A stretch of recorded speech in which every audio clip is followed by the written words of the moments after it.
Hey, hockey fans, T-Boz is 13-3 here with top shelf guest, Eau Claire, Wisconsin native, Eau Claire Memorial Old Abe, Janesville Jet, Sioux Falls Stampede, Sioux City Musketeer, and current Minnesota State University at Mankato Maverick, Brenden Olson. This episode is sponsored by Riverside Bike and Skate, Chippewa Valley Orthopedics and Sports Medicine, Kelly Heating and Electric, Hertel Law, Ryan Flagg at State Farm Insurance, and Northwoods Therapy Associates, Mogi. Hey, we're really happy to have Brenden here with us. We're down in my basement here. He's on break for Christmas from Mankato State. He's the Maverick here, so we're looking forward to talking with you today, Brenden. Thanks so much for coming. It's a pleasure to be here with you guys, and I appreciate it. Well, you know, we don't get many D1 hockey players, and, you know, when you said yes, we were kind of pumped up about that, absolutely. to be honest with you. Oh, no doubt. Anything for you guys. I mean, you guys have had an impact on ever since I was going through high school and with my career too. So yeah, now I think about it, you know, I threw him in the penalty box and you coached him, right? Yeah, Is that yeah. kind of how that worked? Yeah. If you're going to do that, Brenden, just don't let JC see you do That's that. Well, let's start with, you grew up in hockey-rich Eau Claire, Wisconsin. You know, give us a little bit of insight of what that was like in the hockey culture you grew up in. Oh, I think it was just, I mean, what a blessing to grow up in the town that we have here with the hockey town that we have. And kind of, I think it's just the era that I think grew up in, and just the people that I was around really drove my development with hockey, my interest in hockey. And at the end of the day, created so many friends through Eau Claire youth hockey, going through Mustangs all the way up through high school. Like, it's just the hockey rich culture here in Eau Claire has been, I think, booming, and it's developed a lot of players and a lot of great people over that. So yeah, I mean, it's been quite the ride. So yeah. Well, your dad was, in my opinion, probably one of your first influences in the game. He played hockey at, according to our research, UW Eau Claire and at Stout. How much did he have? How much emphasis did he have in your development? Oh, tremendous! I think just the leader that he is, and I'm so proud that I have a father like that drove me and pushed me in the areas that he did.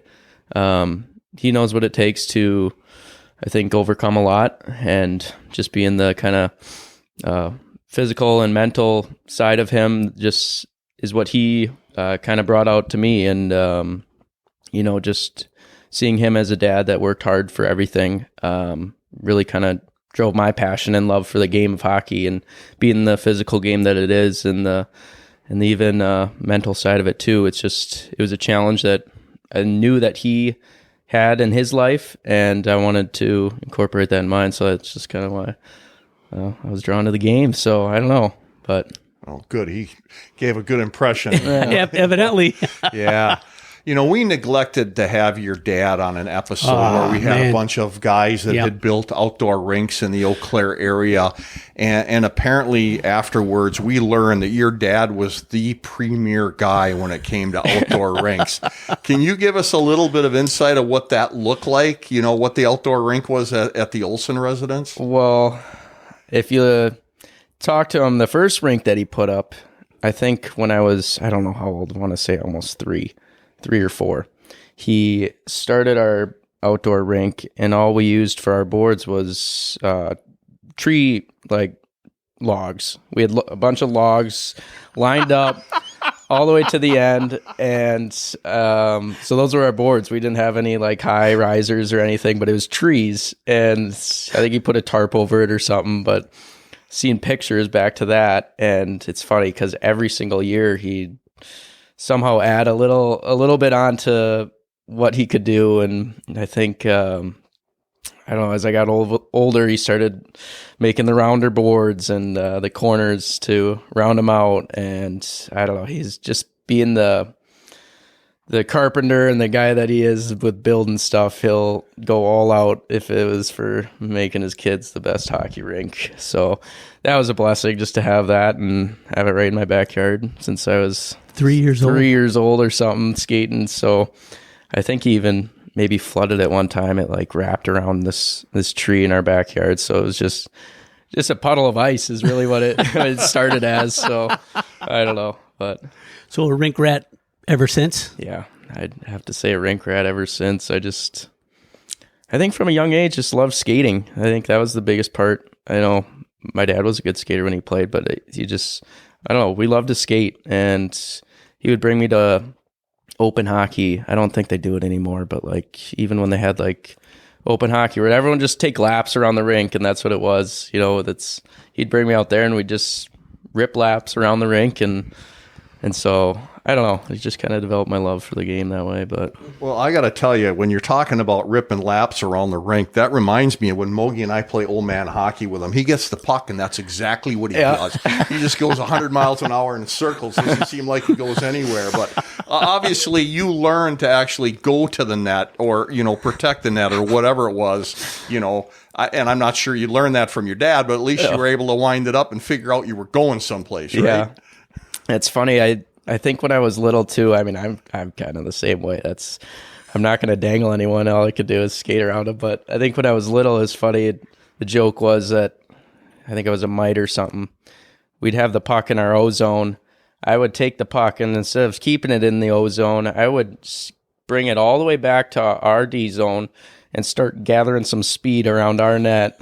Just slingshot myself up the ice because I don't know what I saw my dad doing or something. Coast to coast, baby. Coast to coast. That was my thing. So, So a lot of neighborhood kids share the ice with you after school on the weekends type of thing? yeah, we had a good amount of buddies that would come and skate. I mean, I think I was lucky enough to have a lot of friends that grew up around me, and like Ty Emberson, Hudson Collins, and the Seymour family who lived nearby, and just some special people that would come and skate. And that's what made it fun, is when you get a group of guys and group of kids that all you're doing is playing pickup. And so, I don't know, I think that's another part about Eau Claire that, we were lucky to have, was just that friend group that would want to play pickup hockey, or even if it's in the summer. I remember with the Grasscam family, or Sam Grasscam, we'd play over at Putnam, and just even roller hockey. So it was a year-round thing, whether we had ice or not. But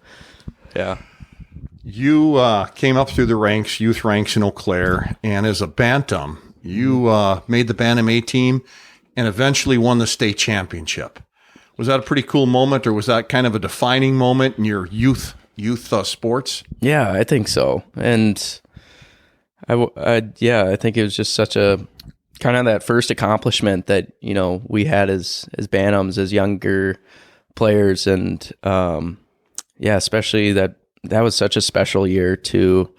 It seems like a blur almost, but like to have the guys that we had on that team, and it was kind of the first feeling that was like, we did this as a group. Like it really felt like a special group. And I think that was kind of when, my mindset might have shifted to, hockey kind of being an individual thing, but really it's crazy what you can do with a team. And that's kind of what I think I learned that year with the group that we had, and the coach, Marty Hickey, that we had. It was just really special that year. So, yeah.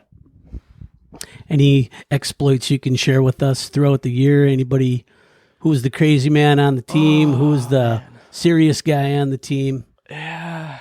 A lot of goofy hotel? kids. I mean, we were all so close. We're all best friends because the group of guys that we had on that team, we'd play bucks together in the summer. So it was just a year-round thing where even our families were close. They're best friends. And, to even add Marty Hickey as a coach, and just the mentality that he had towards us. I remember vividly, it was before the state championship game, where we were just all jacked up in the locker room, and I think Marty came in and he threw on a song. It was a hard rock song that I'm sure he likes. It was called Born to Rise, and we just started blasting it, and it was just kind of that defining song that we had throughout the year. But it was just cool because that was us. That was our group, and I think everyone had an important role on that team. And I mean, just to look back now, it's like what great friendships that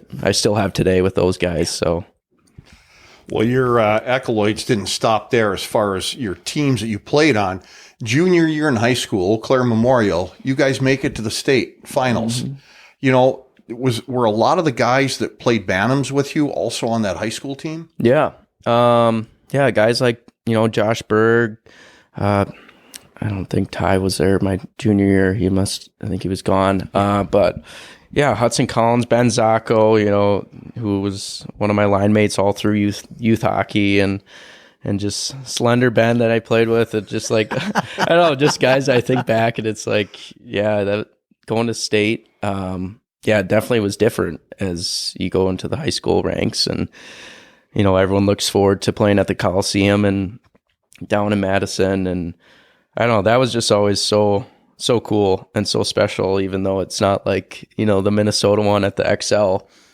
I think just something about no matter where you play, it's special in the moment. And it's funny, I was actually joking the other week with one of my teammates and just how we used to all be jacked up that we're going on a coach bus. Like, this is awesome. We're going on a coach bus down to Madison, and we're on the travel, like we're traveling, and now like going to coach bus. Are you kidding me? I'm taking a coach bus? And I wish I still had that nowadays, but so I don't know, just those little moments you think about in high school and not taking that for granted. But yeah, what a great experience.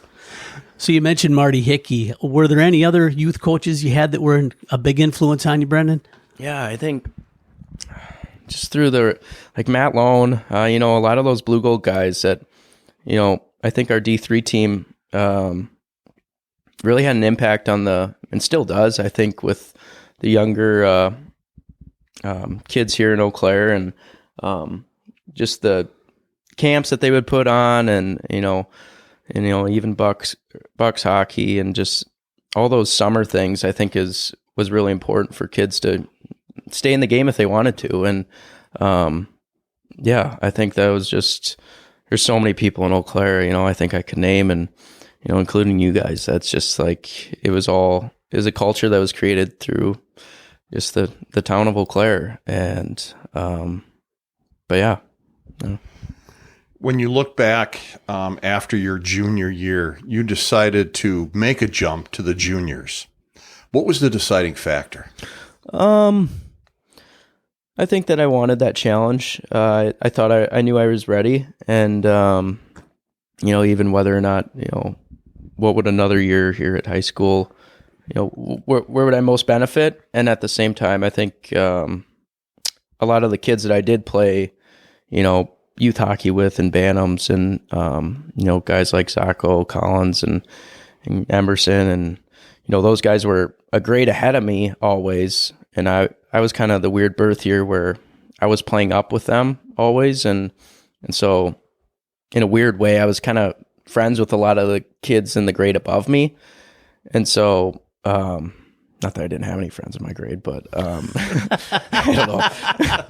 But just that they were gone from school, they were gone from high school, and so I don't know. I kind of felt like I was in their boat a lot of the time, and I don't know. I think it was just my gut feeling that it was time to move on and to take that next step that I was blessed enough to have even, and so yeah, I think I was just ready, and not that it was the smooth ride that it was. It's always there's always the what ifs, but I think I trusted it, and I trusted the plan that was before me. So Well, before we're going to get more into the junior and then into the college recruitment and everything, but you played in a pretty interesting Big Rivers Conference. I mean, you had some really good teams and some teams that didn't really challenge your team that often, but who would you say was probably your biggest rival in the BRC? Oh, I think Hudson for sure. I think just the battles that we had, I remember going there, it's just like, it was always for sure one of the toughest. And, even I think Superior was pretty good too. I think early on in my freshman year and sophomore year, but yeah, I think Hudson was always one that was like, the close hour city away that, that always had developed great players too. And so But those are always the most fun games.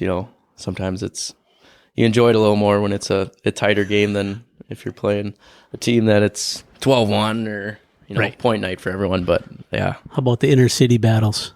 Oh, North. Are you kidding me? That's yeah, I didn't even think of that. Like those games that they packed Hobbs were the games that everyone lived for. Like it was so exciting when they would fill it. I don't know how many that even seats, but like people wrapped around the sides, boards, and people hanging over the top. Like those were some of the most fun games, that I look back. It's like, wow, those are fun. Well, I got to tell you, when the referee schedule would come out, a lot of us referees I bet. would hope that we were the ones, because then we knew we were going to get to the game. Yeah. Otherwise, you fight for a ticket at times against those battles. And it was fun to be on the ice watching you guys. I mean, I still had to pay attention to the game, but it was still fun watching you guys. And Hudson, I agree with that.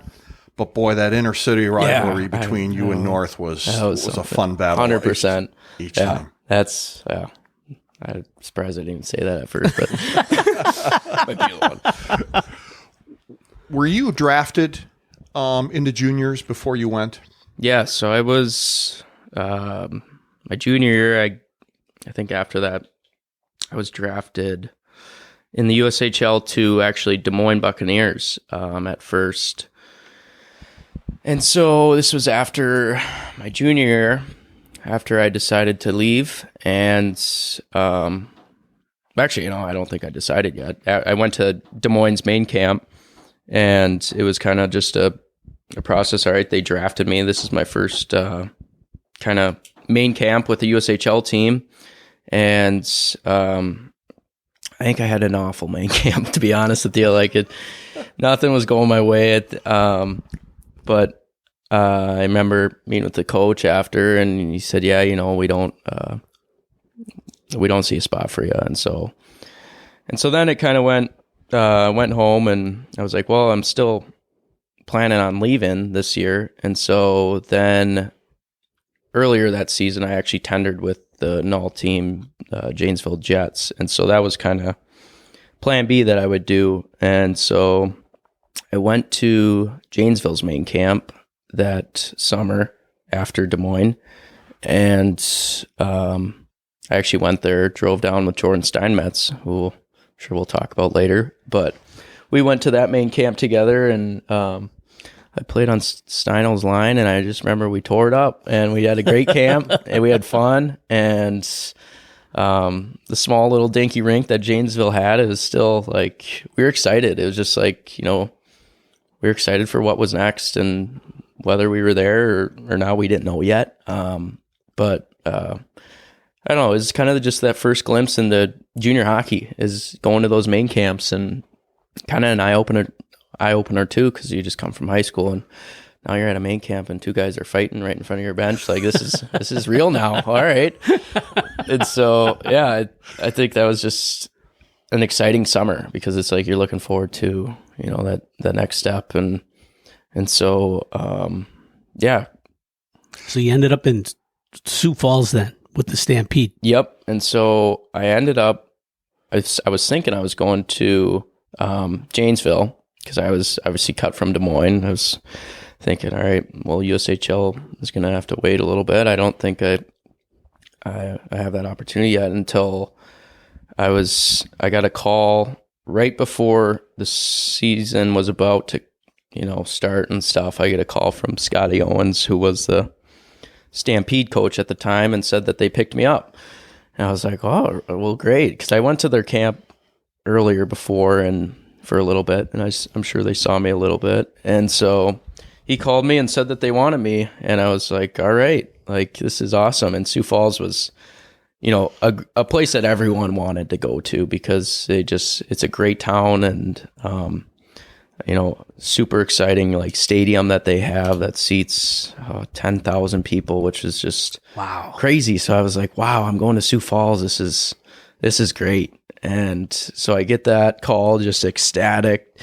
And so now my plans change in about a month from going to Des Moines thinking I'm going to Janesville, and I'll put that on the back burner. I'm going to Sioux Falls.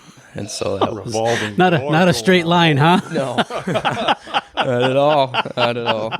Now, is Scotty Owens, was he your dad's junior coach? Yeah, believe it or not, that's how old the guy is. Did he know that there was that connection, or? I think, yeah, because I remember going to the camp earlier, and my dad obviously brought me and saw Scotty, and I think he went up to him and said hi to him, and I don't think he realized at first that I was his kid, and so he was laughing, I think, with her dad, like, he skates the same as you, maybe got a little better hands, but I remember that's what he said. But I don't know. That's awesome. So yeah, crazy that he coached my dad when he was playing for the Madison Capitals, and I think he was coached by Bob Suter and Scotty Owens. So crazy small world, but absolutely loved Scotty Owens as a coach, and he really coached kind of a different style than I've ever seen before.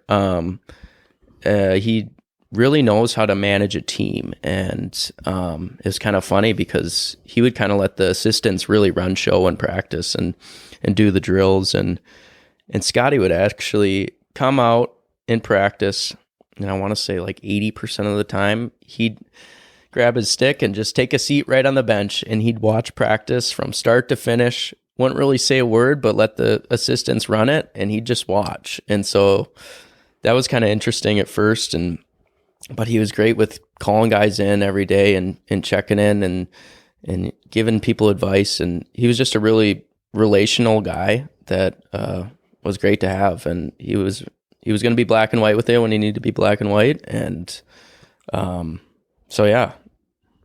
So let's talk about black and white a little bit. So you got 11 games in with Sioux Falls, and then it was back to Janesville. Mm-hmm. What was that experience like for you? That must have been tough. Yeah, and I think I knew right away that I was going to have to really put in some work, being that I wasn't playing a lot at first in Sioux Falls.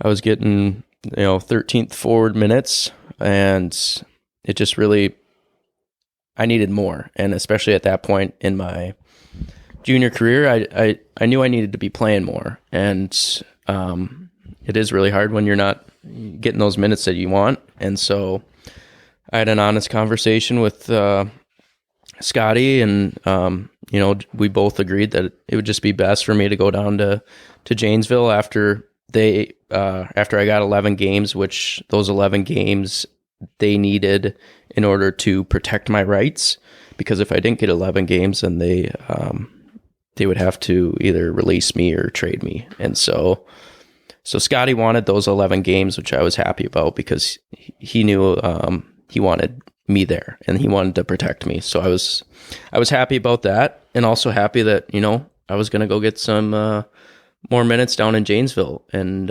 maybe I'll be looked at as a guy that they need. And so I was excited about it at the time, to go, change, and change was good at that time for me. And so, yeah, I was excited about it. But I understand when you went to Janesville, Jordan was kind of a welcoming person down there and wanted you to join as well. And you guys, did you remain on lines together at that time then? Well, it was funny. Actually, Steino was picked up by Sioux City right before Janesville's season was about to start. And so he went, Strand picked him up from Sioux City right after that camp. And so he wasn't even in Janesville, but he was there the year before that, the whole year. And so he always, you're going to love it here. He kept telling me, and it's a great spot. I had Shuchuk as a head coach there right when I got there, who's another familiar name in the Wisconsin hockey world. And he was a great coach. I loved Shuey from the start. And then he ultimately, I think I was there for maybe 2 weeks, and then he got fired. And our assistant coach, Corey Lieberman, became the head coach, and he was actually a Mankato guy, played at Mankato, and who was a great coach. And but it was just a great year for my development in terms of just getting those puck touches and the amount of games that you play in a junior season, it's crazy. So having an impact in those games, I think was important to me. And I love the town of Janesville. So we've got a couple more junior questions, but we're going to give a shout out to a couple of our sponsors here. Chippewa Valley Orthopedics and Sports Medicine has been committed to the healthcare needs of patients in western Wisconsin since 1954. The orthopedic surgeons and athletic trainers serve many area schools and recently put Mogi back together. Well, it's on the way. State Farm Insurance for all your family's insurance needs. See Ryan Flagg at State Farm Insurance in Eau Claire, Wisconsin. Ryan has been a proud backer of the hockey community for decades and continues to play the game himself. And Kelly Heating and Electric, who recently put a new furnace into my home and did an excellent job. They have been named one of Bryant's Medal of Excellence winners. They provide expert advice from friendly staff and can provide you with the knowledge you need to make the best decisions on your next electrical, heating, or air conditioning project. Mogi. So, Brenden, the Janesville Jets owner, Bill McCoshen, describes you as a case study in perseverance. You took your demotion like a man and worked your way back to the USHL the following year. So how did playing in Janesville motivate you to keep working to get back to Sioux Falls?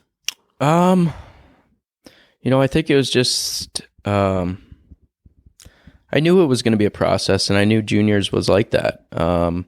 It's not like any other sport where you go right from high school to college, but it's this 3-year chunk that, I can put all that I can into those years to help me in the future. And I knew that was just a little part of the process of me being in Janesville and developing relationships with those guys on that team. And I knew that's where I needed to be at the time. And so I think the Null's done such a great job in pushing kids on to want that next level and being okay if a kid leaves the team to go to a USHL team.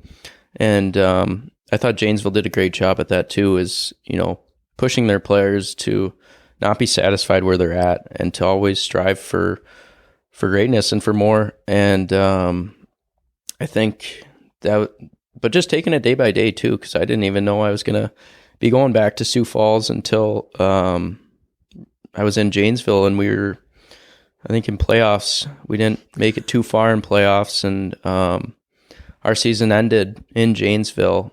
And meanwhile, Sioux Falls was in playoffs, and they just ended their first round with Sioux City, where they, I think, went into like the longest OT game in USHL history with them. Oh, wow. And so I was watching this game like right before, and our season ended with Janesville. And then right after that, I got a call from Scotty again, and he says, well, we want you back for playoffs here. We're going out to Waterloo here next week, and we want you. So I was like, all righty, like I'll hop in playoffs. And so I took a car with my dad down to Waterloo and just joined the guys right then and there. And it's kind of weird because you're just hopping right in, and here we go. Like it's playoff hockey already. So how'd that end up for you? Oh, it was great. It was really was really fortunate to be back with that group, and it was a really special group of guys. Like I was sad to leave them early on in the fall. So just to be back with them, and it was quite the run that we had with Sioux Falls that year. And Scotty ended up throwing me back in the 13th forward, and I was happy like with the role that I knew that I had a role, and he made sure that I knew that as soon as I got back that, I'm not going to be the first line guy that is going to be counted on, but I am counted on that bench, and I'm counted on in that locker room. And as that 13th forward, like when I'm out there to transport the puck into the offensive zone for the first line guys to build off that momentum. And so I thought I did a good job with, just taking on the role that I was called to at the time. And I thought everyone on that team did, which is why I think led us to ended up winning the Clark Cup that year, which was quite the exciting year that I had. So, I couldn't be more blessed with what we did that year. But Mogi and I have had the pleasure of drinking out of that cup. How about you and your teammates? Yeah, we sure did. Now, was it alcoholic or I'm non-alcoholic? sure it was milk. I'm sure it was milk. Well, I wish it was. But I kind of, because we had won it in Chicago. And so I really kind of wish we won it at the Denny back in Sioux Falls, but it was really fun to win it and to have the fans that traveled all the way from Sioux Falls to Chicago. And Chicago they've had a really great program throughout the past years. And so, yeah, it was quite the moment just to have my family there and build families and to know that I played a part in it and to know that I had an impact, even though I might have been there for just right after the first round of playoffs. Like it was just special because you feel the locker room in those moments and just how tight the bond is between teammates at that time. It's come the end of the year and everyone's pulling the same direction. We all want the best for each other, and that, like, those are the games you crave and you want to be a part of. So yeah, quite special. Well, so far we have heard nothing but perseverance here, Moog. Well, my question to you then, we watched you grow up. You win a state championship as a Bantam. You go to the state finals as a junior. You decide you're going to go to play junior hockey then, and you're looking for a D1 scholarship. And all the way up to that point, I mean, you've been a first line go-to guy. Okay, then you end up going to Sioux Falls. Now you're the 13th forward. It's like, holy crap! You've never been there before. So, for the sake of our young players who are maybe have the same goals that you did when you were their age, how hard is it for players to move up the ladder?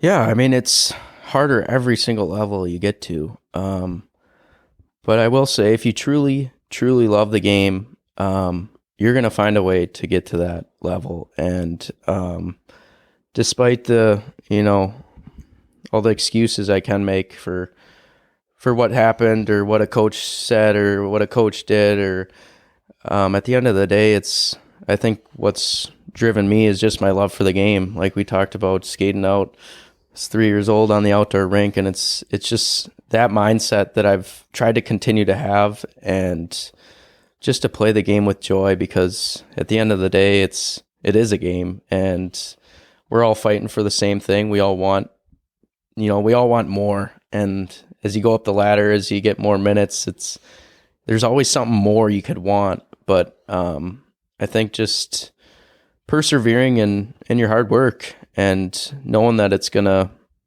pay off. And but I think just at the end of the day, it's a game that you love, and it's a game that we've always worked for.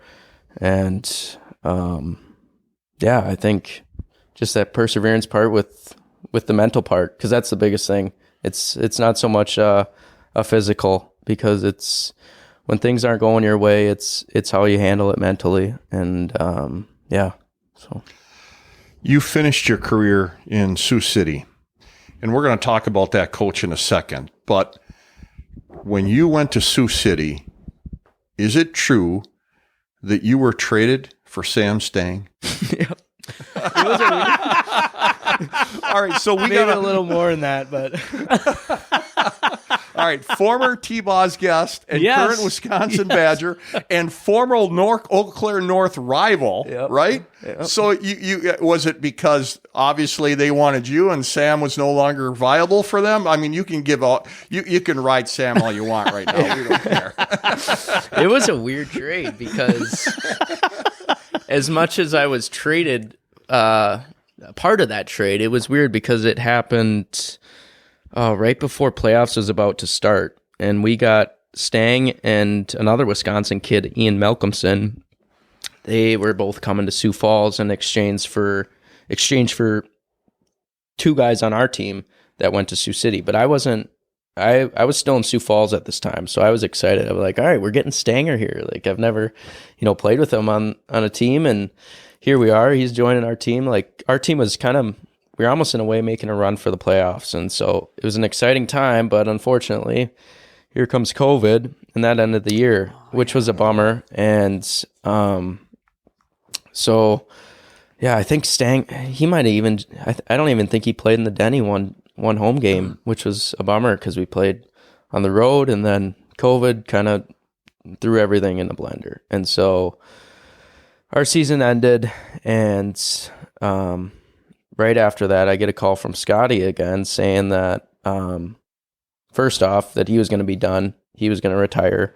But at the same time, I was a part of the Stang trade, but I was a later notice where Sioux Falls wanted to keep me until the season ended, and then they would give me up to Sioux City. I didn't know that was a thing you could do even, but so you're pumped that you're going to have Stanger as a teammate, yep, not knowing that you were the bait to get rid of. Right. Yeah. So it's button heads with Sam again the next year. I don't know. That's kind of just the business of the the hockey world. You never know. It's as soon as trades come into play, and even now it seems like with college and the transfer portal, it seems like trades are kind of a thing again with that, and the shifting that goes on. It's crazy. Yeah. You know, we haven't really talked to you yet about how the recruiting process went for you and how you ended up at Minnesota State at Mankato, but we understand you've been involved with Team Wisconsin, you know, as you were growing up, which is great AAA program both before and after season. But after your junior year, you played in an elite league at Minnesota, and you tied for most goals with none other than Sammy Walker, who went on to play at the University of Minnesota, and he's played a handful of games with the Wild, and he's with the Iowa Wild. Is that when you started getting a couple phone calls? Yeah. Who's this Olson kid? Yeah. I think that year, that U18 year, was kind of when I developed a lot of confidence in just my ability, and I think more so my skating ability, which I think, you know, has kind of been my biggest asset, and the thing that I rely on the most with is my skating. And so that year, I think, was just kind of a realization that, you know, I can do something special is here. And playing in that elite league, which is I'm really happy that Team Wisconsin does that, because it's a league where, you know, you have all these different divisions in Minnesota come to play, and I think every single spectator there is a scout, which was pretty eye-opening. You look up, it's not fans, it's all black suits and clipboards, and so I don't know, that was always a big motivation to play in front of, and you know, you wanted to work your tail off every night for those guys, and just to, you know, get noticed. But Team Wisconsin was always that, you know, it was great playing and, you know, developing with guys like that in the state that could play. And yeah, I remember playing on Gorniak's line. Like, that's another guy that can skate. And so it was just fun to, you know, to be with those guys every summer. And I like the before and after deal that they got going. So Jack Gorniak, former Mr. Hockey in Wisconsin, was he a Verona kid? No, he was a West Salem. West Salem. Yep. Kid. Okay, yeah. Went on to play for the Badgers. He certainly did. And so you're looking at, I mean, all colleges are looking at you. Which colleges were trying to recruit you, and who did you go visit? Well, first off, I went to Michigan Tech. I got a call from Miami, and went up to see Bemidji and Minnesota State. And it's kind of funny because the recruiting process it's kind of crazy at times, because I joke sometimes it's almost like dating. Like, it's like you got a coach calling you. He wants you. He doesn't want you to talk to other schools, because, you know, they don't want that. And they're going to ask, did you go visit so-and-so? And like, it's almost a weird process, because you're getting calls left and right. Coaches asking, what did this coach tell you? You know, deals are on the table. And so in a way, it was kind of just like a overwhelming process at times, because, you know, you don't want to let this coach down, but you also don't want to let this coach down. And if you go to visit here, this guy might get mad. It's just trying to juggle that was kind of a burden sometimes. But I don't know. At the end of the day, I look back, you got to do what's right for you and what's right for your best interest. And I think just looking at those schools and ultimately going to Minnesota State to see what they had was kind of a no-brainer for me. Just the culture that I saw there at Mankato and talking to Hastings and the coaches there, you could tell that they wanted you, and not even that, but also after dinner, I remember on my visit, 2 guys on the team took me and they were going to go show me around, and it wasn't a coach doing this, but it was 2 teammates on the team that brought me and kind of toured me around. And at the end of the day, I went into a house that was there located in College Town, and they brought me in, and the whole team was sitting there on the couches, and the whole team met you. But it was just cool to see that everyone was invested in the guys that were coming, or the guys that were being recruited there. And just to have that was pretty special, and to meet everyone, to know that everyone's, actually interested to talk to you. And I think even a maturity thing with the way that Hasty kind of recruited is that he recruited a lot of age-out players from juniors. And so I think just going there and everyone was, mature, and they seemed like they're just great human beings. And so that was kind of the culture that drew me. And yeah, at the end of the day, that was the decision that I felt best with, and here we are. So awesome. So another shout out to our sponsors, Riverside Bike and Skate, Eau Claire's hockey headquarters, which is the oldest hockey store in the state of Wisconsin. Buy hockey gear from the people that play and know the game.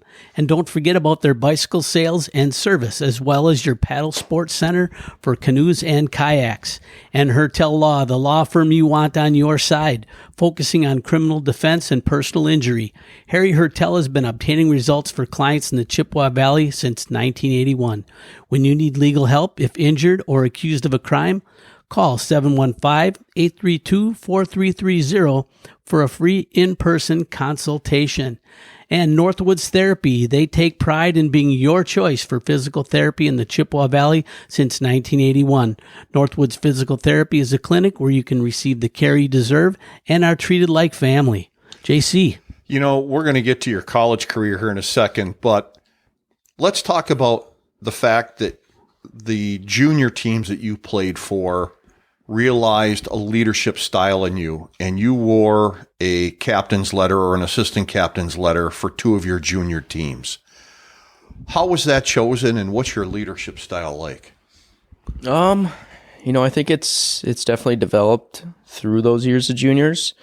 I look at, the way I was in my first year juniors compared to my last year juniors, and wow, like what change juniors really brings in you. And especially moving away from home and being on your own now requires you to just set your priorities at a higher level. And I think that was a big thing, just as I kind of went that ladder and ultimately went to Sioux City and had the coaches I had there, Strand, and even a guy like Mark Abalon, who just really poured out into me just what it is to be a leader, and how to create a culture within your team where you're making everyone pull in the right direction. And I think that was just a big thing that I learned in Sioux City. And, but before I would, hockey was kind of, my identity in a way where I based myself off of numbers. And it's easy to do in the hockey world, is to base your worth off of wins and losses or goals and assists or your value in that way. And I think just as my faith grew in Sioux City, and my realization that like my relationships with my teammates was my first priority. And that was what, I took most value in, because it's like, as soon as these short 3 years of juniors went away, it's like, man, I look back to guys that I was best friends with in my first year juniors, but it's like you have that short year with them, and then you go your separate ways after junior hockey. They'll go to college, you'll go their separate ways. And so it's like, how much attention did I have towards those relationships I had with those guys? And did I take them for granted in the moment? Yeah, I'm sure I did with some people, but that was like, I was best friends with some of the Euros that are like, I loved the Euros. I loved hanging out with those guys that just had broken English, and it's like developing relationships with guys like that. I thought that was so cool when I was younger and juniors. And so I guess just, yeah, as I went through and realized like there's some really special relationships that are to be had in playing junior hockey, but also to be kept. And it's easy to kind of go your own way and focus on yourself as soon as that's done. But I don't know. I knew that keeping those relationships is really what I would get most out of, being on a team like that, and more so than just the numbers and the points. So when you were at Mankato, when you started at Mankato, you played under Coach Hastings.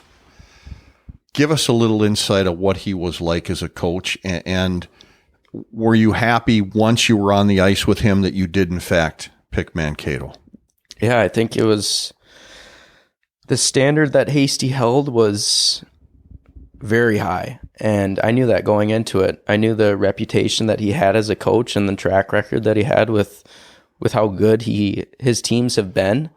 And so in a way, I might have been a little intimidated at first, especially coming in, not knowing, really what to expect. But I knew his standard was high out of every single person. I think that's what he did best, is he got the most out of every person, every player, no matter really where you were at, in the lineup or on the line chart or whatever. But I think just that start, it was just, I think it was good to have that standard that was over everyone's head, no matter who you were. Hasty expected you to come to practice like it was your job every single day and give it 110%. And if that wasn't the case, he was going to tell you very bluntly.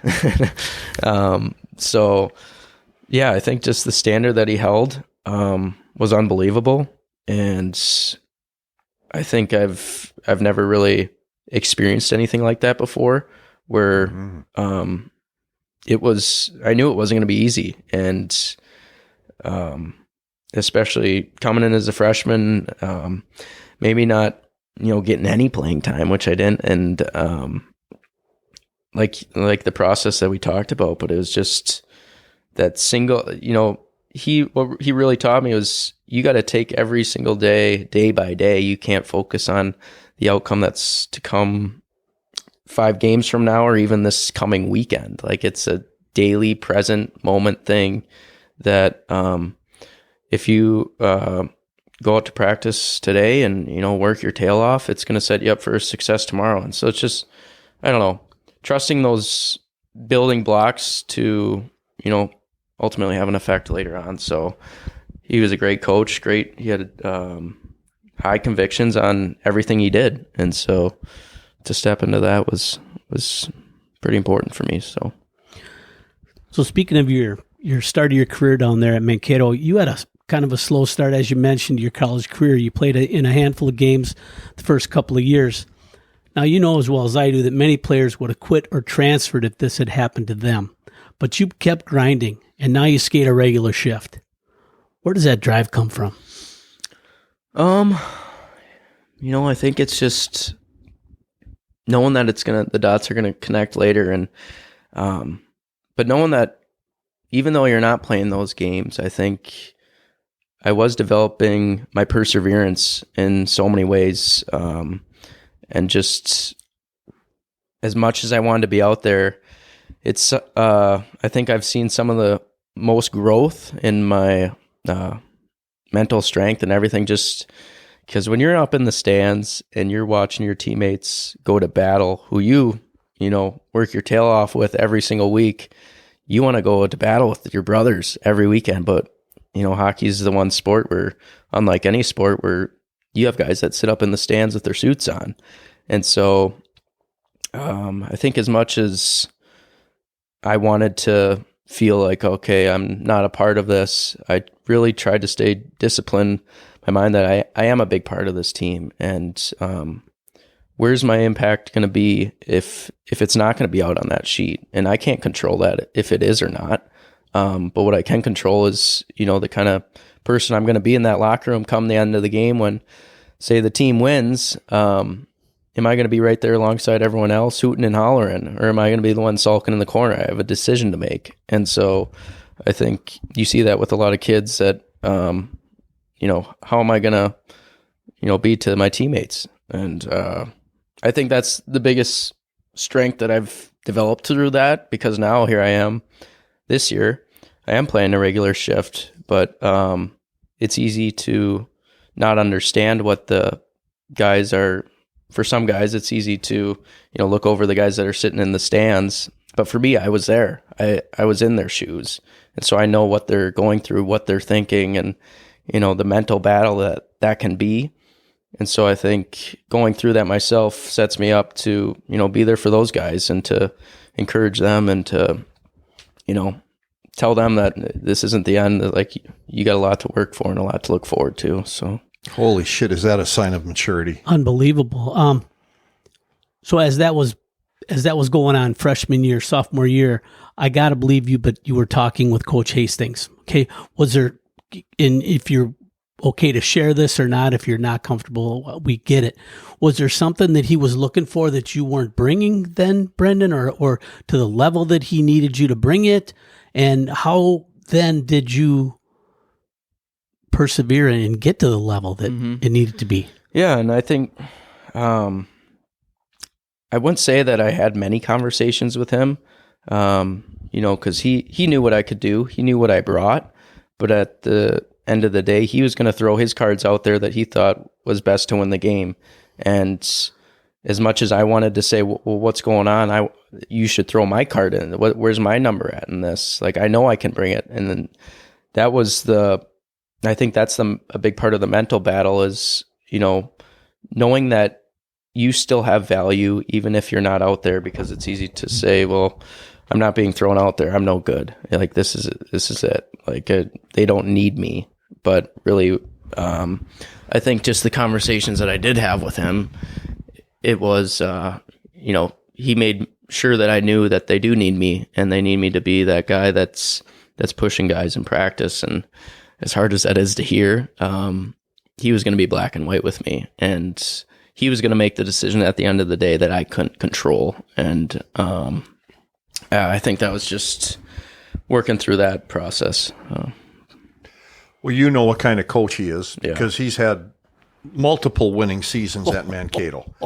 And before in juniors. Yes, exactly. Unbelievable. Yeah. And all of a sudden he gets the call and you get notified that he's on the way to Wisconsin. What are your thoughts on the turnaround he's had with the Badgers over the last 5 months, 4 months? Yeah. Well, it doesn't surprise me whatsoever. But it was funny when I knew Wisco was getting him. I mentioned to those guys that I know on the team, I said, "Be ready. It's not going to be a cakewalk by any means. Once he gets there, he's going to set the tone and he's going to set the standard for what he wants, and that's what makes him good. I think as a coach, he sets the standard for what he expects out of everyone, and there's no way to beat around the bush with him. I think that's just the culture that he creates and creates well. But man, they're doing well. They're winning games, and I think he knows how to use skilled players and turn them into college players that are also skilled, but they need to have a work side to them. And I think that's what he does so well with his coaching. I would say the biggest takeaway that I got from his coaching that I learned is just how he coaches in a way that he makes everyone work harder than the other team. And that's not so much just, going balls out every single shift, but it's, how are you playing? And he talks a lot about playing on the small rink a lot of the time. That's what he always talked about. You got to play on the small rink. And the small rink is what is basically the inside ice. When you play out towards the boards, you're on the big rink. But that crucial and valuable inside middle ice is where you win games. And so when he talks about finishing checks, you don't just finish a check to go run the guy through the wall, but to keep your middle ice and to keep him on the outside, on the big rink, and while you're on the small rink on the inside. And so that's just kind of how he coaches. We push teams and leave them on the outside while we, keep that valuable inside ice. And so I think that's what makes him so good as a coach, is he coaches in that way. But well, a transition occurred, and in comes Coach Luke Strand, an Eau Claire native, nonetheless, along with Troy Ward, Buck Paulson, and Luke was also your junior coach. So you're looking at this trifecta of Eau Claire people coming in. Were you pumped or were you scared? Oh no, I was so pumped. I was ecstatic because we didn't know who was coming in. It was kind of the weird process after Hasty left, which was also a shock to everyone. We didn't know that was really coming until we're like, all right, who's stepping in? And I think it was kind of a 2-week process where we're trying to figure out who's going to be the coach. And you got hats coming in and names being mentioned. But I knew Strand was one of them being mentioned. And so I was trying to do all I could, like, maybe throw his name to their AD every now here and there. Like, come on, you got to consider this guy. Come on. But once we got him, I was just so pumped to know that I was going to get him back, and the coach that he is, the culture builder that he is. But I tell you, those 3 coaches together are a hoot. The friendship that they have makes it even better because you'll have Buck come in. He's a great video guy. But we got Troy Wardo sitting next to me. Buck's coming in to do video, but they just chirp each other all the time. It's Wardo's like, look at this midget coming to do video. And they all just start laughing at each other. But it's like, it's just this, I don't know, the funny thing that the friendship that they have and that they've developed over the years, it's cool to see. And even a guy like Troy Ward, who's just, his hockey mind is unbelievable. He's been around the block on so many teams and coached so many teams that he knows the game so well. And so, all 3 of them do, but just that part that they can teach the game is invaluable. So we've had all 3 of those guys as podcast guests on their own, and we're dying to get down to Mankato for a game where we can interview all of them. Yeah. So obviously, every one of those guys has a connection to Eau Claire, but your dad and Troy Ward have a connection where Troy Ward was your dad's high school hockey coach. Yeah. Crazy. I know. That's with all my dad's coaches coming into my life. But no, he's quite the guy. He's a little more calm and collective, I'd say, than Strand, which is good. And you need a kind of coach like that on the team, but he just knows what to say and when to say it. And no, even having Strand again, just the way that he pumps us up, the way that he drives the team is pretty incredible, and it's just fun. It feels like you're in Eau Claire almost with those guys. Like, it's cool. Just That's awesome. I know, and there has been a change in feel around the rink because you'll get that when a different coach comes in, or we almost had a clean house. Like, we have a new trainer, we have a new team ops guy, and guys that it's different. And so, but I think that change has been great and for everyone, and it's just been good to have that. So well, you've given us insight into Coach Hastings' style. What's Coach Strand's style of coaching? I would say similar in some manners, where he's Strand's convicted in a lot of ways with leading the team, but at the same time he's so good at bringing community together and making sure everyone feels welcomed and wanted, and he's the type of coach that just goes out of his way, and he'll put a note in your locker that says, I'm proud of you, or I'm excited for you in this, or whatever it may be. But he's just that kind of coach that wants to build relationships with his players and carry those on throughout, even after I left Sioux City, thinking, that was it with Strand, but he still texts me if I was in one weekend or he thought I played well, like he'd text me and say that. And I don't know, it's just a friendship and a unique coach that I've always looked up to, and I'm so glad that I've had a coach like him come along my path. So, how do you feel about your season right now, as far as where you guys? You had some tough battles. You lost a few games you probably should have won. How's the team rebounding from that, and how are you feeling about the team right now?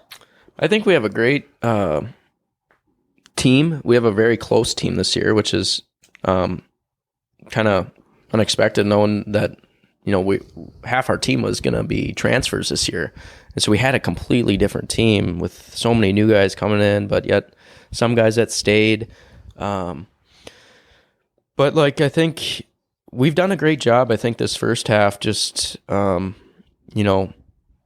and because a lot of the systems are different now, and we're learning a lot of different D zone coverage and a lot of offensive zone plays, but I think that's the part of any season. You look at even that Sioux Falls team I was a part of, we really struggled right away, but yet it's just those teams that can persevere and get through those challenges and adversity.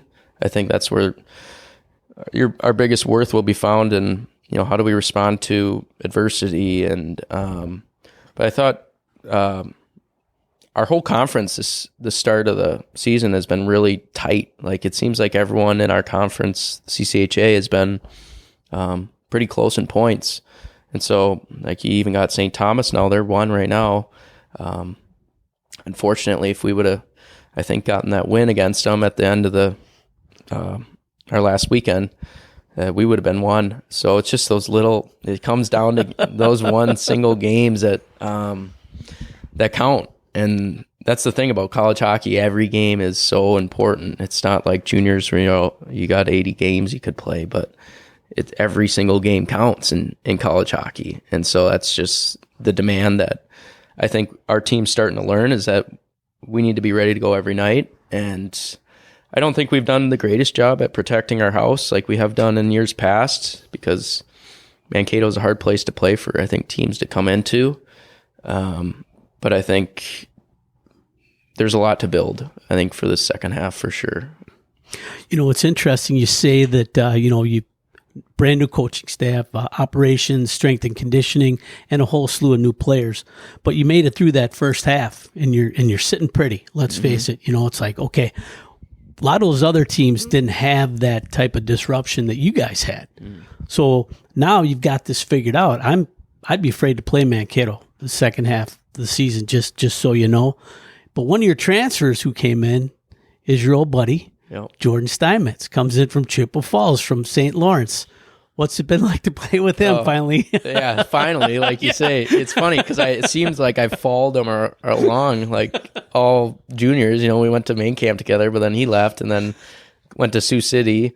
But I get to Sioux City after he leaves, and so I'm always following him around, it seems like. But now that we actually finally came together, it's so fun, just because like you said, we grew up playing together or playing against each other. I remember way back in Squirts, him and Lucas Steinmetz, those two were just the dynamic duo on Chippewa. We called them Steinmetz and Mini Mets. That's how they work together. They're just, scoring goals. But just to have him and the friend that he is, and another Wisconsin guy that I can actually, laugh with a little bit. We don't have many Wisconsin guys, so besides our coaches now, but it's fun to have him, and just the character that he shows too is pretty incredible. And even the captain that he is on our team is really, he does a great job, and he's the type of player that he won't take crap from anyone on the bench. He'll make sure that he holds everyone accountable, which he does so well, yet he does it in, the way that, the caring way that he does, and the leader that he is. He holds everyone accountable on our team, which we need a guy like that is going to step up and, make sure that our team is on the right track. And throughout all that, we have some great leaders this year, and guys that are willing to step up. So yeah, he's a great guy and great friend to have. So do you have to have a letter on your shirt to be a leader?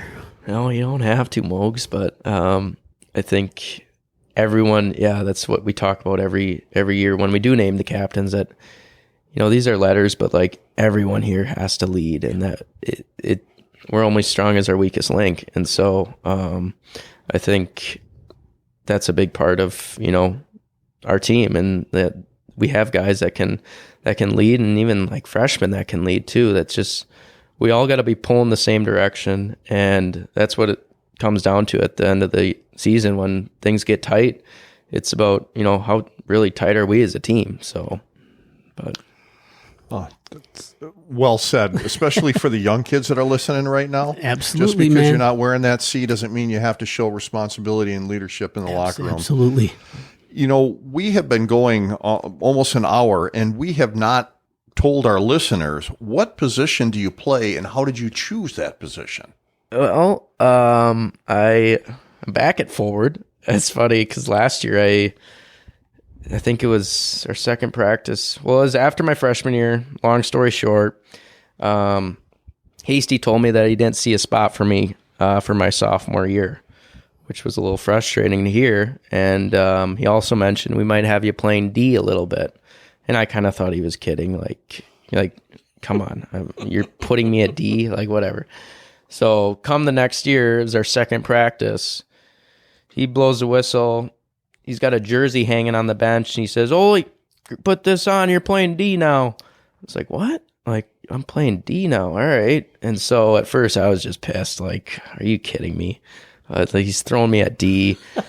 And I kid you not, I practiced D my entire sophomore year. And at first I was like, what is going on? Like, why am I playing D? And before I was just frustrated, and until I realized, like, all right, if I'm going to be here all year long practicing this, I haven't played many games, but let's see how good I can get at this. Like, let's see if I can actually, do this. Cause I struggled off the bat. Like, I was getting burned. I couldn't skate backwards, and still it was just kind of interesting to figure out. Like, I was just like, I'm watching YouTube videos on some hockey guru trying to explain how to play D, and I don't know. But I don't know why he didn't call me, Mo. I'm not sure either, JC. But it was just like, I should have called JC. That was my first problem. But yeah, that was something I had to really conquer mentally, physically. Like, I had no idea how to play D. And so, long story short, week after week, I kept working at it and trying to figure out, the ins and outs of D, and maybe just even skating backwards. But like, I started to see after like 3 weeks, I'm like, okay, I think I can do this. Like, I know I can skate well, and I can get back to pucks really quick. Like, I'm just going to focus on what I can do good and somehow apply that to playing D. And whether that's being back to get a puck way before, the forechecker's even on me, I thought I was pretty good at that. Or jumping up in the play, even creating an odd man rush with the forwards, I thought I was pretty good at that. And so that mindset of, I think we have a mental guy that comes and talks to us all the time, but he's like, you always got to have a growth mindset. And I thought that's what I developed the most that year by playing D, because I was always looking for ways that, I can get better at this position that I've never played before. Whereas if I was, say, still forward that year, just practicing forward, it's easy just to be complacent with, I've played this my whole life. Like, I know how to forecheck. I know how to do this. But like playing D, I was learning the other side of the game, which I think helped me in the long run, expanded my hockey IQ, so to say, with knowing both sides of the puck. Then I went back to forward, and I was like, well, I know what these D are doing or what they're thinking going back for this puck. And so I think, in a way, I was mad at Hasty for putting me there, but at the end of the year, I was thankful. Like, I want to thank him for putting me there, because of like, all right, like, now I feel like I'm a little better on both sides of the puck. And he actually put me in some games playing D. I think we were up in Michigan Tech. He threw me on forward at first, and then after one shift, he's like, "Oh, go play D." I was like, "All right."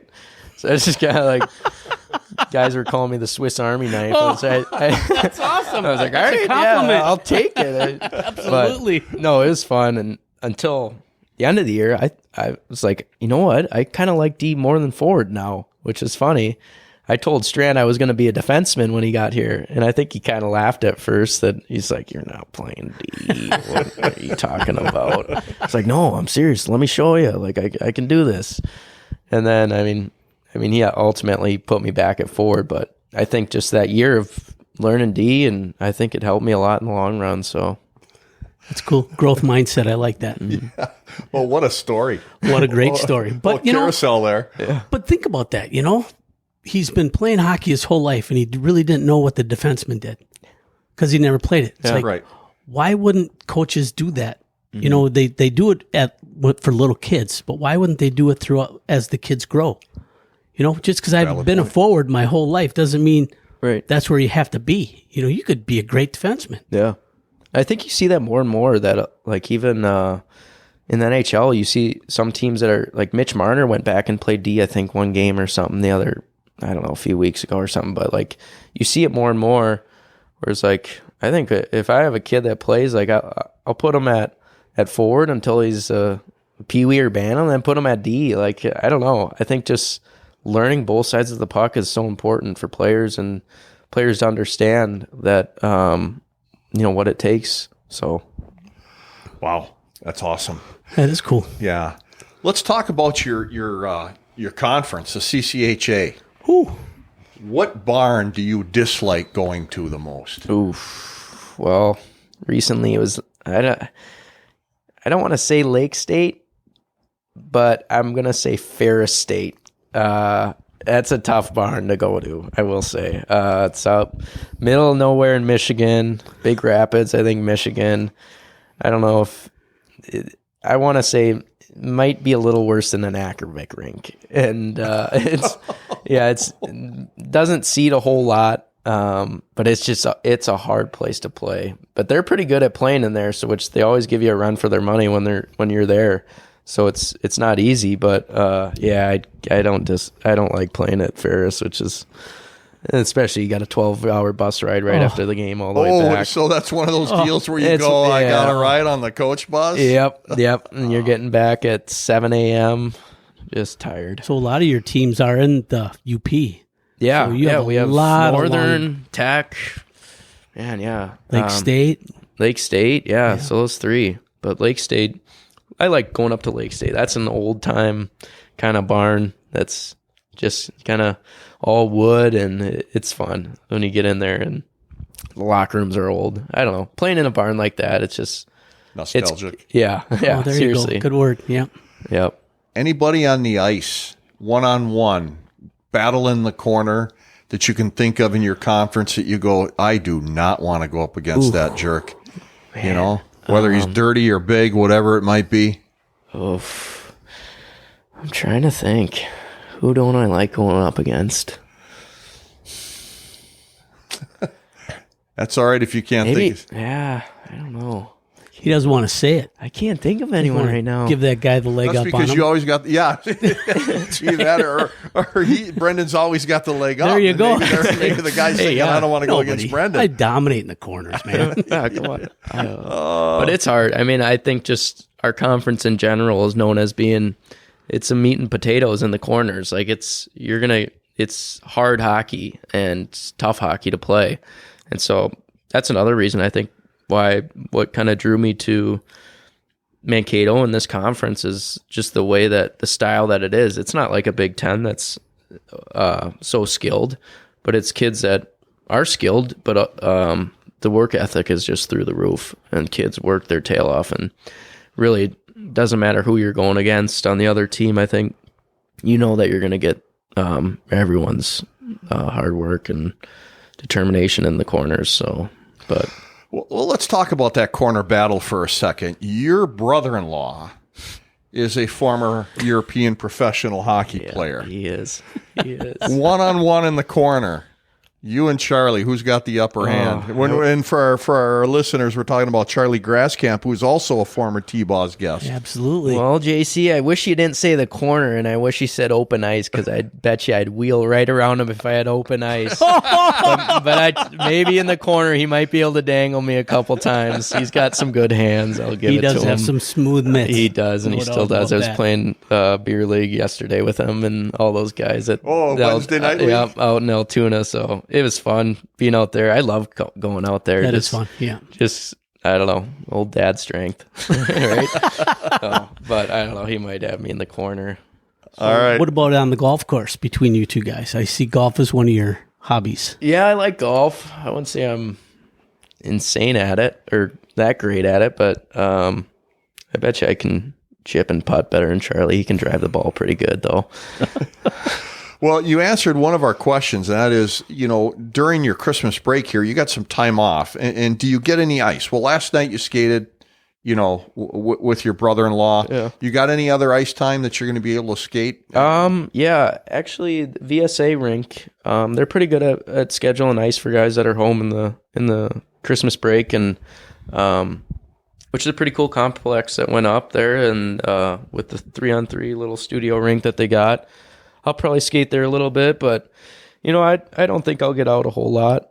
Maybe 1 or 2 more times, go out and skate. But really, right now, I think just my hips could use the rest, because it's definitely, they get beat down when you're going every single day and trying to maintain your weight, trying to maintain so much. It's nice just to kind of take a step back and take a breath a little bit. So recover. Yeah, exactly. Yeah, take a little vacation. Yeah. What is the day in the life of a D1 hockey player during the hockey season? During the hockey season, usually on a weekday, I'm kind of a lucky guy. I'm taking all online classes right now this semester, so I'm a kid that doesn't really go to class physically right now, which is a perk, and also I kind of miss it sometimes. But day in the life, we'll wake up.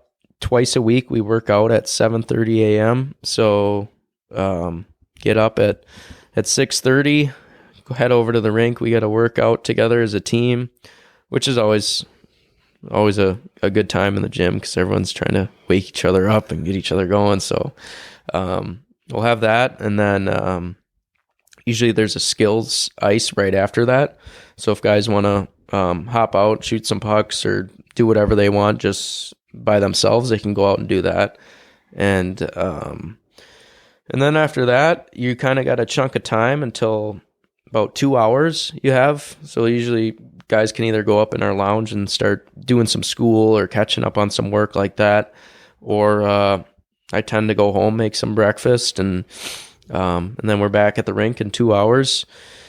And kind of just the whole, everyone's got a different routine for every player, I'd say. Like some guys like coming to the rink and taking a sauna or stretching out. Some guys just like getting to the rink a little later and just kind of taping their stick. But everyone's got a different routine. And so I kind of go through my routine as soon as I get back at 11 and get warmed up for the practice. And that's another part that I kind of taken more of a focus on as I got to the college level compared to juniors. I think juniors, I'd show up for practice and just hop right out on the ice, and it was just a young body, I guess. But like now it's just, I think, more of a demand on my body that I have to warm up, I have to stretch, I have to do all these little things that are going to set me up to practice at my very best. And so I think that's something that I'm glad that I've taken more of a focus on, is just, making sure that my body's ready to go as soon as I hit the rink for practice, that I'm going to give it 100%. So,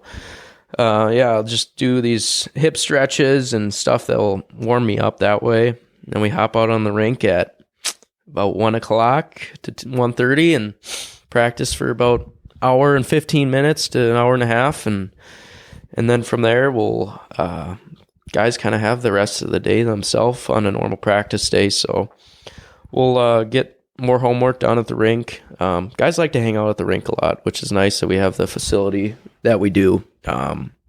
They really make it easy for us to be around there and do some school, and for me, get away from the wife every now and then. But no, I'm just kidding. So I was going to go there. I thought you were. I was going to go there. So you had a big move over the summer, and you got married. So how has this changed the dynamic between you and your teammates? Well, me and Molly were blessed to get married here this last August 5th, and we're so pumped and so excited for that. We got engaged last Christmas break, now married this summer, which has been a change in a lot of ways, but it couldn't be more. We've been having so much fun, and just she was actually in Milwaukee finishing up her nursing school, so now she's a full-time nurse here in Mankato, and Nice. She's got a full-time job. She's working, and while I finish up my school and play a little hockey, and but it's just fun that we can. I mean, our families, for the people that know, have been so close our whole life, and we grew up so blessed to be such good friends growing up, and I think that just having her now with me in Mankato, it's just kind of like, we're growing up together now, and we're learning how to live together. But I'd say with the dynamic between my teammates, it hasn't changed. I think the guys are just as supportive for us and happy for us as they could be, and it's fun because Molly will make dinner every now and then, and we'll have some boys over for dinner, and it's fun. It's different, different than the past 2 years for sure. But we're learning every day, and not that we have everything figured out, but we're growing together, and so it's been fun for sure. Yeah, very cool. Congratulations. Thank you. That's awesome. That is pretty neat, and obviously a lot of family support then as you progress. But let's talk about you're ending your hockey career as a college player in the near future. What does the future hold for you? Well, I hope to keep playing the game as long as I can. I'll never quit on the game because I love it so much still, so that it's like, I think until, that desire goes away, maybe it's time, but I want to play the game as long as I can, and hopefully that's playing pro, and wherever that may lead, I'd be interested in going to Europe, maybe playing over there for a little bit, but I think knowing that I only have 2 years left in college, it's kind of an eye opener for how fast things go and how fast college goes. It's like just to take every moment in and every game in, because it's like before you know it, I'm already a junior. It seems like I was just starting junior hockey, and so it's just, I don't know, a process I'm trying to enjoy in the moment and not think too much about what the future holds after it. But just enjoy every day, and because I love the game so much still, that's like, as soon as you stop not liking practice, then I think that you don't like the game anymore, because you got to love practicing, and you got to love just putting in the work, and I think that's just, we'll see what happens, and hopefully a door opens, and we'll see. Well, I got to tell you, from my perspective, anybody with your work ethic, there's going to be a spot for you after college someplace. What do you think, Mo? I do. I just want to bounce one more thing off you. It's been an interesting conversation because the road you have traveled, Brenden, is just unbelievable. Stops and starts, twists and turns, and I hope you take some time to look back at that, and you talk about former teammates and just all the wonderful relationships that you've had with these people. You talk about the billets, coaches, everybody in the community. As I was researching you, I noticed that you had a little clip on YouTube, something about a mic'd up. Oh boy. Do you remember that situation down in Janesville? And I think you were playing the team from Chippewa, the Chippewa Steel. And you were skating around, and I noticed you were on the red line shouting to a guy named Huddy. Huddy, I'm mic'd up. So what was that all about? And who's Huddy? Yeah, that video is kind of cringy because I didn't know what to say. I'm usually not a talker in warm-up, so I just started yapping. But yeah, so Huddy is one of my best friends, Hudson Collins, who was playing for the Chippewa Steel. I thought I'd let him know that I was mic'd up, and I don't think he cared one bit, or even he's like, okay, yeah, I'm mic'd up. But no, that was fun playing Hutsy, and he's been such a close friend of mine and brother of mine, as we've grown up together and skated together through the years, and he's actually coaching the JV, head coach now at Memorial JV. So it's just nice. Yeah, Very nice. He's coming together and sticking around the games. So he's doing well though. Yeah, Good guy. Brenden, been an absolute blast going down memory lane with you. Holy crap. I've learned a lot about you, and it was fun to hear the history and where you're at now. And all I can say is we appreciate the fact you took the time over break to come and say hi to us. Absolutely. This was great. I'm so fortunate to have you guys here and have you guys part of my journey too. Yeah, very cool. Yeah, Thank you. And ladies and gentlemen, please leave a comment for us on our social media platforms. Helps Mogi and I stay in the game. Absolutely. And a huge thank you to our special guest, Brenden Olson, as well as you folks, our faithful listeners. Please remember to stop in and say hello to our sponsors, Riverside Bike and Skate, Chippewa Valley Orthopedics and Sports Medicine, Kelly Heating and Electric, Hertel Law, Ryan Flagg at State Farm Insurance, and Northwoods Therapy Associates. Please continue to follow us on your favorite social media platforms. And remember, folks, until next time, keep your head on a swivel and stay on your inside edges.